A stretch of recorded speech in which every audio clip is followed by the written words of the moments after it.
I desperately want to know what Squidward was smoking this day, so I know to stay far the fuck away from it my entire life. First of all, Mr. Tentacles, how in the nine hell did you actually think Mr. Krabs was going to give you an all-expenses-paid vacation for memorizing every customer's name? You are one gullible, foolish, clown-ass bitch to really sincerely stand there and believe that this crustaceous cheapskate who pays you 5 cents an hour was about to give you a multi-$1,000 expenses-paid vacation. It's not realistic. It's just not. And usually I would have sympathy for you in this situation, Squidward, but no. You've worked for this man for how many years?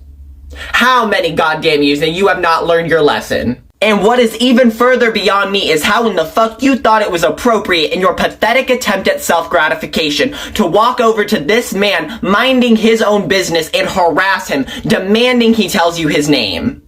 And despite the fact that this man tells you multiple times his name is Mr. What's-It-To-Ya, you refuse to grasp the concept, and you continue badgering him. To the point he is actively trying to run away from you, so you jump him and steal his wallet. And after assaulting and robbing this man so that you can have a glimpse at his identification, you refuse to turn over the wallet even when the feds show up. And you were acting all big and bad and invincible until they arrested your ass, put your lamppost-shaped ass in some fucking handcuffs, and hauled you off to the place where you belong. And then your delusional ass is sat up in that prison cell waiting for Mr. Krabs to come give you your all-expenses-paid vacation. He only gives you the damn brochure. He doesn't even give you, he gives you a piece of paper that has pictures of the place you want to go on it. Of course he did. Because of course, how did you not predict that that was something he would do to you? You did all this for nothing. You are a dumbass bitch, Squiddy. Quincy, you need to pack it up and find something better for you. You need to find a different job. You need to find a different life because this isn't working. The way you're ending up in these situations, at your own volition, nobody did this to you. Just from top to bottom, absolutely delinquent, juvenile, selfish, violent actions that you took in this episode. You have no excuse for yourself. Hi, Flop. Hi, blue raspberry shit stain. Hi, racist son of a bitch, sorry ass excuse for a fish. I bet you think nobody has you pegged, don't you? You think nobody has you clocked the fuck in and written down. Well, let me tell you right now, motherfucker, I do. I see the type of person you are. Harold, not only are you a cunt, not only are you a self-centered son of a bitch, you are a fucking violent, disgusting aggressor, and you need to be locked up and stopped. You know damn well this old man wasn't about to beat anybody's ass. You know fucking damn good and well that this senile old man is innocent. You saw SpongeBob running down that road screaming that he was about to get his ass beat, and you saw an opportunity. You have a fucking agenda, Harold. You know for a fact that the other residents of Bikini Bottom collectively share one brain cell, and you use it to your advantage time and time again to inflict vitriol, anger, negativity, and pain into this world. Your shark mutation ass wasn't trying to help anybody but your goddamn self on this day. And first of all, let me assure you I'm not confused. Because Harold, since when the fuck did you care about SpongeBob's feelings? Were you not the same inconsiderate jackass mocking him and calling him out of his name in the crowd? You publicly shamed SpongeBob in front of all these people, and you didn't start laughing at his jokes until he started being racist. You are the same motherfucker who walked up to SpongeBob's Pretty Patty stand and laughed in his face. You made fun of his idea because guess what? You're a fucking hater-ass bitch, Harold. SpongeBob is a dreamer. He has a vision that you will never be able to see. But all of a sudden, when it's time to assault an elderly man, you care very deeply about SpongeBob. You have to protect his honor. Shut the fuck up! We know you have a history of intentionally inflicting violence upon old people based on your interactions with Eugene Krabs. Motherfucker, not only were you shaming Mr. Krabs for the size of his claws, you were making fun of the speed at which he walks when you could have just walked around him the whole fucking time! He's old! He has tiny ass legs carrying his big ass body. He can't walk around as fast as the rest of us. Have some fucking fucking empathy, you sack of shit! You long, thin, short-eyebrowed, acne-covered piece of shit! All you know how to do is start fights and guzzle on that goddamn mayonnaise like the dick you sucked last Saturday. And while I'm getting on what you do in the bedroom, let's talk about the fact you're a cheating-ass motherfucker. A good-for-nothing, unfaithful-ass man. Worry about keeping your dick in your fucking Speedo before you worry about anybody else. Fecal incontinence fuckface. Do you people remember when Mr. Krabs' punk bitch ass sold SpongeBob to the Flying Dutchman for 62 goddamn cents? 62 cents. That is not enough to buy a cookie in Washington State.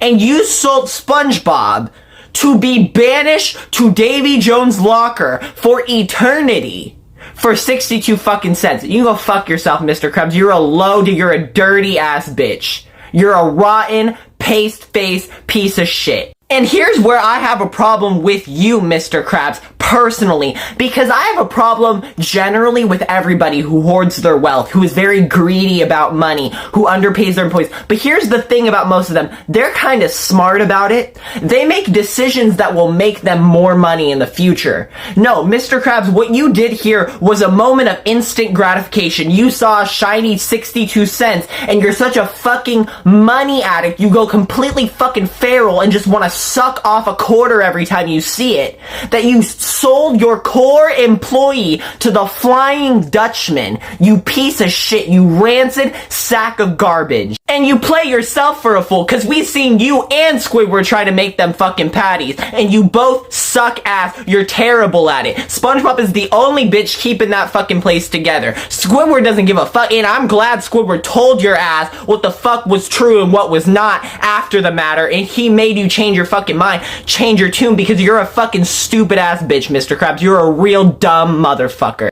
Cause we've seen this film before, and I don't think any of us like the ending. Every single time you fire SpongeBob, you've done it like at least 10 times at this point, and then it always ends with your dumb, useless, tired, crustaceous, cheap ass trying to cook these fucking patties yourself. You can't even flip it off the fucking grill with them big ass meaty claws, you fucking stupid bitch. Fuck you, Mr. Krabs. I hope you lose everything. I hope your daughter disowns you. I hope Plankton does steal that fucking formula. That formula that is rightfully his. Because do not think that I forgot that y'all went into this as a business partner venture, and you abandoned him the moment that you saw the opportunity. You are a fucking snake, Mr. Krabs. And I hope SpongeBob and Squidward go over there and work for him. I hope you have fucking nothing at the end of the day. I hope you die alone in that crusty ass shell, you fucking sack of shit. Fuck you, Mr. Krabs. Forget everything you've been told your entire life, because I'm here to inform you right now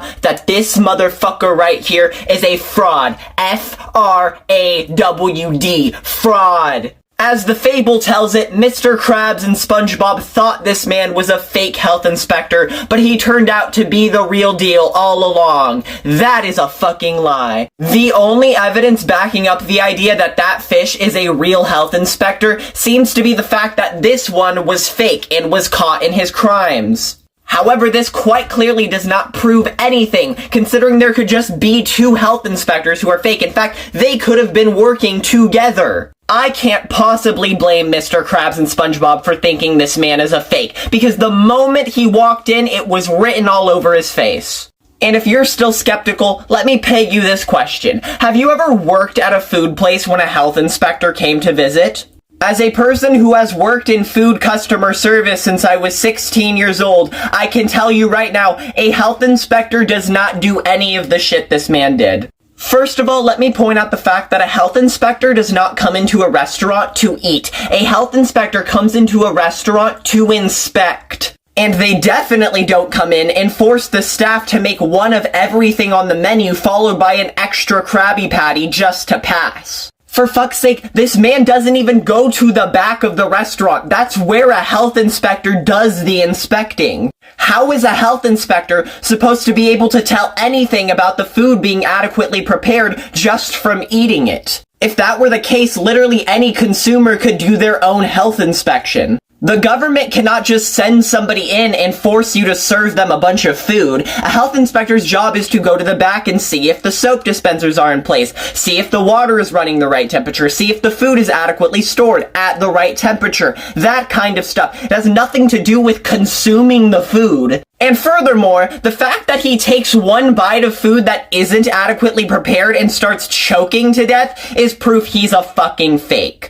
If this was some sort of magical health inspector who could just inspect food by simply looking at it, why couldn't he tell that this nasty-ass burger was not a real burger? And while it obviously was not morally correct of Mr. Krabs and SpongeBob to attempt hiding a body they thought was dead, it's also really funny that they tried hiding it in the freezer. Ironically, a place an actual health inspector would be inspecting. I also find it a bit peculiar that this woman was sitting a mere few feet away from this health inspector and did absolutely nothing to stop him choking. And while this episode did expose a rather unsettling part of both SpongeBob and Mr. Krabs' respective psyches, I also think that this health inspector kind of dug his own grave. So for about a month now, this motherfucker has been badgering me on almost every single video I post to make a video about the giant Squidward episode of SpongeBob. And when I say badgering, I mean badgering. That is not an overstatement. This person has sent me walls of text in all caps questioning not only my integrity as a person, but my allegiance to my fan base. And at this point, this commenter has become so disenfranchised with the fact that I have not yet gone around to making a video about giant Squidward that they have resorted to guilt tripping. And you know what I was gonna do today? I was gonna sit down, relax, you know, maybe watch some TV, chill out before I go to work, you know, so I can pay my bills. But no. It's so imperative. It's so beyond important that I sit here and make a 3-minute video about the goddamn giant Squidward episode of SpongeBob from season 6. So let's do that. So basically, Squidward has this wilted kelp garden that he wants to restore life into, so he gets this chemical growth spray to spruce it up. And of course, SpongeBob and Patrick promptly show up to start annoying him, so Squidward decides he's gonna pull a fast little prank on Patrick and spray his ice cream with the growth spray. Now, what exactly Squidward was trying to accomplish by doing this, I'm not so sure, but he seems to think it's pretty funny when Patrick falls over. However, Patrick immediately just stands back up and is now in awe of this chemical growth spray because it just made his ice cream way bigger. And while for the most part Squidward ends up being the victim of this episode, I have to fault him here because, sir, what the fuck did you think was gonna happen? You enacted a growth serum on Patrick's ice cream and you thought what? You thought his big ass was gonna be upset about it? No, now he just wants to fucking use it. And ever so shockingly, Patrick and SpongeBob take the growth serum and start dicking around with it. They then proceed to massively lengthen Squidward's already large nose, which...